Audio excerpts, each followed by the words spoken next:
अभी तुम्हें कोई कुछ बोल दे उल्टा सीधा, तुम दोबारा उससे बात नहीं करोगे, टीचर से नाराज हो जाओगे, बदला लेने की सोचोगे।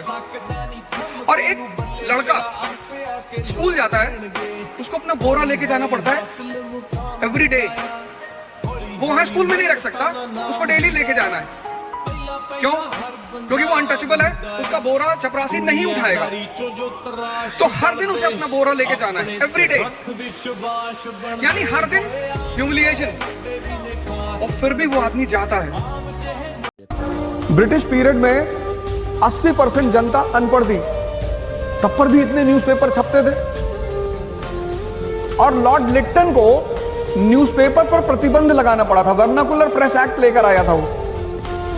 आपके मन में कभी यह बात नहीं आई कि 80% जनता अनपढ़ और उसमें न्यूज़पेपर पर प्रतिबंध? क्योंकि भारत में एक आंदोलन चला, उसको बोले लाइब्रेरी मूवमेंट। 4 लोग 5 लोग एक गांव में इकट्ठा होके एक न्यूज़पेपर मंगा के, उसमें जो पढ़ा आदमी होता था वो सारी न्यूज़ को पढ़ के फिर समझाता था लोगों को, फिर लोग उस पर चर्चा करते थे। आज तो मैं देखता हूं कि न्यूज़पेपर की क्लासेस चलती हैं। ध्यान का मतलब अपने मन को देखना कि तुमको राय क्या देता है और तुमसे करवाता क्या है, बस दोनों को नोटिस करना शुरू कर दो। जो ये तुम्हें राय देता है, अगर ये तुम्हें कहता है 6 घंटा पढ़ना है और 6 घंटे तुम पढ़ रहे हो, तो ये तुम्हारा दोस्त है। और अगर तुमसे कह रहा है 6 घंटा पढ़ना है और नहीं पढ़ने दे रहा है, तो तुम्हारा दुश्मन है। उसी को टेम करने की प्रक्रिया को ध्यान कहते हैं। अभी तुम्हारी छुट्टी होगी दिवाली की, घर जाओगे, देखना कई सारी किताब उताब लेके जाओगे कि घर चल रहा है, वो पढ़ेंगे, कोई मजाक नहीं। और जब तुम घर पहुंचोगे, वहां तुमसे कहेगा कि कॉलेज में तो पढ़ते ही हो, यहाँ पढ़ के क्या करोगे। पता लगा जो बैग किताब भर के गए थे वो बैग खुला ही नहीं। और आप जितनी सिंपल शादी करोगे उतनी आपका जीवन अच्छा होगा। बहुत 100-200 आदमी लेके जाते हो बारात, घोड़े बैठते हो, तलवार लगाते हो, तो लड़की सोचती कि कोई राणा वाड़ा है। अगर सिंपल जाओ, 4-5 लोग शादी करने जाओ, 5-6 लोग जाओ, 5000 आदमी खिलाना अपने घर पे खिलाओ, लड़की के घर वालों को क्यों टेंशन देते हो।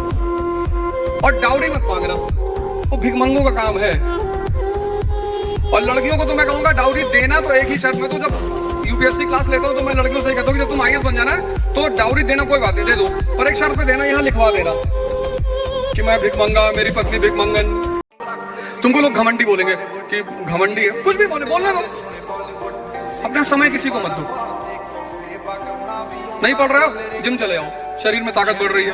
पैदल आगरा चले आओ, पैदल ही चले आओ। नई पढ़ाई हो रही है, मंदिर मस्जिद जहां भी तुम जाते हो वहां चले आओ। 3 जगह जाओ लाइब्रेरी में। मैं अपने अनुभव में तुमको बोल रहा हूं, सिर्फ 3 जगह को अपनी फेवरेट जगह बना लो। एक लाइब्रेरी, एक जिम और एक मंदिर। और आज से 5 साल बाद देखना लोग तुमसे टाइम मांगेंगे, क्योंकि कहीं ना कहीं ताकत बढ़ रही है। जितनी चुनौतियां इस लाइफ में है, उसमें सिर्फ एक चीज आपको बचाती है, बस सिर्फ एक, और वो है आपका कॉमन सेंस। अजीब सी चीज है वो, आपने तो हंस के डाल दिया उस बात को। मेरा एक स्टूडेंट है, अभी आईएएस है, कर्नाटक कैडर। जिस दिन उसका इंटरव्यू था उस दिन उसके फादर की डेथ हो गई। जिस दिन उसका इंटरव्यू था उसके एक दिन पहले उसके फादर की डेथ हो गई। उसने शाम को फोन किया, कहा पापा से बात करो। तो उसकी मां ने कहा कि देखो, पापा ने कहा कि अब मैं एक आईएएस अधिकारी से बात करूंगा, अब मैं अपने बेटे से बात नहीं करूंगा, तो अब तुम इंटरव्यू दे लो, उसके बाद ही बात होगी, मैं नाम नहीं लूंगा। अब देखिए माँ का रोल देखिए, इसको कहते हैं माँ बाप का रोल। किसी को बताया ही नहीं, किसी को डिस्क्लोज ही नहीं किया। लड़के को भी लगा कि हाँ यार, एक तो सिंपल सी बात है, चलो पापा ने हो सकता कहा हो, कल इंटरव्यू है, फिर बाद में बात करेंगे। इंटरव्यू देके निकला। जब इंटरव्यू देके निकला तो उसे बताया गया कि भैया तुम तुरंत निकलो घर के लिए, और तुम्हारे पापा की हालत बहुत खराब। आमतौर पर समझदार लोग ऐसे ही कहते हैं कि तुम्हारे पापा की हालत बहुत खराब, जिससे अगले बंदे में उत्तेजना पैदा ना हो, पैनिकनेस पैदा ना हो। तो घर पहुंचा तो पता चला फादर की डेथ हो चुकी। तो उसने अपनी माँ से पूछा, सौभाग्य से हमारी मुलाकात हुई, तो हमने भी पूछा कि आपने ऐसा क्यों किया। बोली, मास्टर साहब, एक नुकसान तो हो ही चुका था, दूसरा करना उचित था। और मैं बताऊं, वो कभी स्कूल नहीं गई, वो कभी स्कूल नहीं गई थी। क्या समझदारी रही होगी, क्या समझदारी रही होगी उनकी।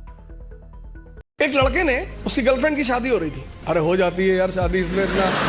तो उस लड़के ने अपनी गर्लफ्रेंड से कहा कि कुछ निशानी दे दो जिसको मैं जिंदगी भर अपने पास रखूं। तो उस लड़की ने अपनी एक जूती निकाली, दे दिया। लड़का उस जूती को लेके गया सुनार के पास। उसने कहा कि इस जूती को चांदी के फ्रेम में बना दो। सुनार ने कहा अच्छा, कल शाम को आके ले जाइएगा। दूसरे दिन लड़का गया तो सुनार ने उसको चांदी की फ्रेम में जूती को बना के एकदम बाकायदा ला के लड़के के सामने प्रेजेंट किया। लड़के से हाथ जोड़ा, कहा साहब। बोले हाँ। बोले ये किस पीर औलिया की जूती है? तो बोले ये किसी पीर औलिया की जूती नहीं है, ये मेरी गर्लफ्रेंड है, उसकी जूती। सुनार ने जूता निकाल के 3-4 जूता मारा। तो बदतमीज कहेंगे। लड़के ने क्या हुआ, कहा कल से मेरा पूरा खानदान इसको 20-20 बार चूमने जा रहा है कि किसी औलिया की जूती, औलिया की जूती, औलिया की जूती। सर ये हंसने की बात नहीं है, ये समझने की बात है। बिना समझे किसी फील्ड में नहीं कूदना है। हमने जब आईएएस की तैयारी शुरू की, इतना हंसते थे लोग मेरे ऊपर।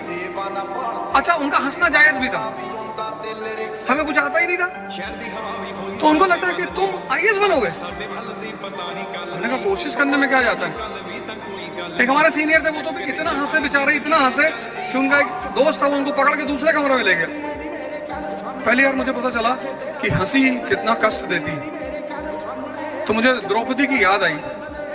तुम्हें कोई गाली में कुछ भी बोले, लेकिन जब लोग तुम्हारे ऊपर हंसते हैं और तुम कोशिश करो कि लोग तुम्हारे ऊपर हंसे, मोटिवेशन की जरूरत ही नहीं पड़ेगी, क्योंकि हंसना आग पैदा करता है।